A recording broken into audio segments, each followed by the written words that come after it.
আসসালামু আলাইকুম, welcome back to my channel আশরাফুন্স world. আমি আজকে খুব সহজে লাবান তৈরি করে দেখাবো। অসাধারণ ঠান্ডা ঠান্ডা লাবান। একবার বানানো শিখে গেলে ফ্রেশ লাবান প্রতিদিনই প্রাণ জুড়াবে। এই গরমে ঠান্ডা ঠান্ডা লাবান কে কে পছন্দ করো কমেন্ট করে জানিও। আর যদি ভালো লেগে থাকে তাহলে একটা লাইক দিয়ে দিও। কেমন? এই যে দেখতে পাচ্ছ, খুব সুন্দর হয়েছে, খেতেও ভালো লাগে। এই লাবানের জন্য আমি প্রথমে নিয়েছি 2 কাপ ঘন দুধ।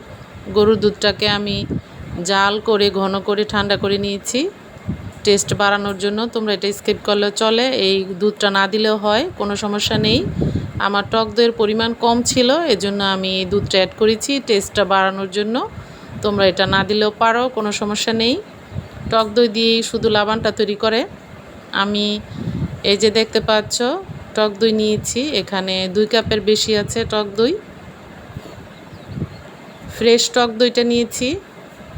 আর এখানে নিয়েছি আমার নিজের টবে লাগানো পুদিনা পাতা, একদম ফ্রেশ পুদিনা পাতা দিতে হবে। আমি মিশ্রণটাকে মিশিয়ে নিব আগে। দেখতে পাচ্ছ টক দইটার সাথে আমি লবণ এবং চিনি অ্যাড করেছি, এটা স্কিপ হয়ে গেছে।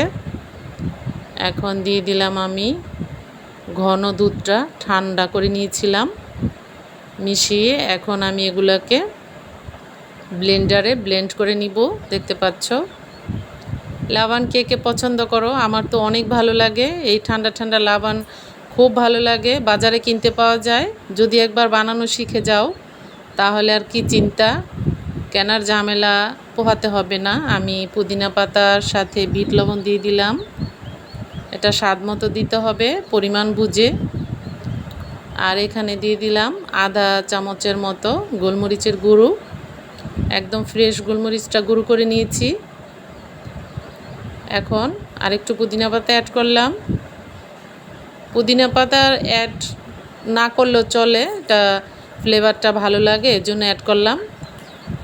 লাবানের সাথে পুদিনা পাতা না দিলেও চলে, বাজারে যেটা পাওয়া যায় ওটার সাথে পুদিনা পাতার গ্রানটা থাকে না। আমি বাসায় যেহেতু তৈরি করেছি একটু ভিন্নভাবে করলাম। পুদিনা পাতা এই গরমে খুবই উপকারী একটি ভেষজ, বাসায় থাকলে এটা দিতে কোনো সমস্যা নেই। পুদিনা পাতাটা অনেক উপকারী শরীরের জন্য।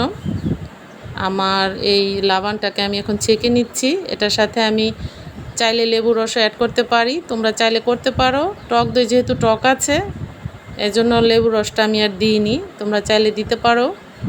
ভালো করে ছেঁকে নিচ্ছি। আর যদি ঝাল পছন্দ করো তাহলে 2-1টা কাঁচামরিচও দিতে পারো। তৈরি হয়ে গেল লাবান। ভালো থেকো।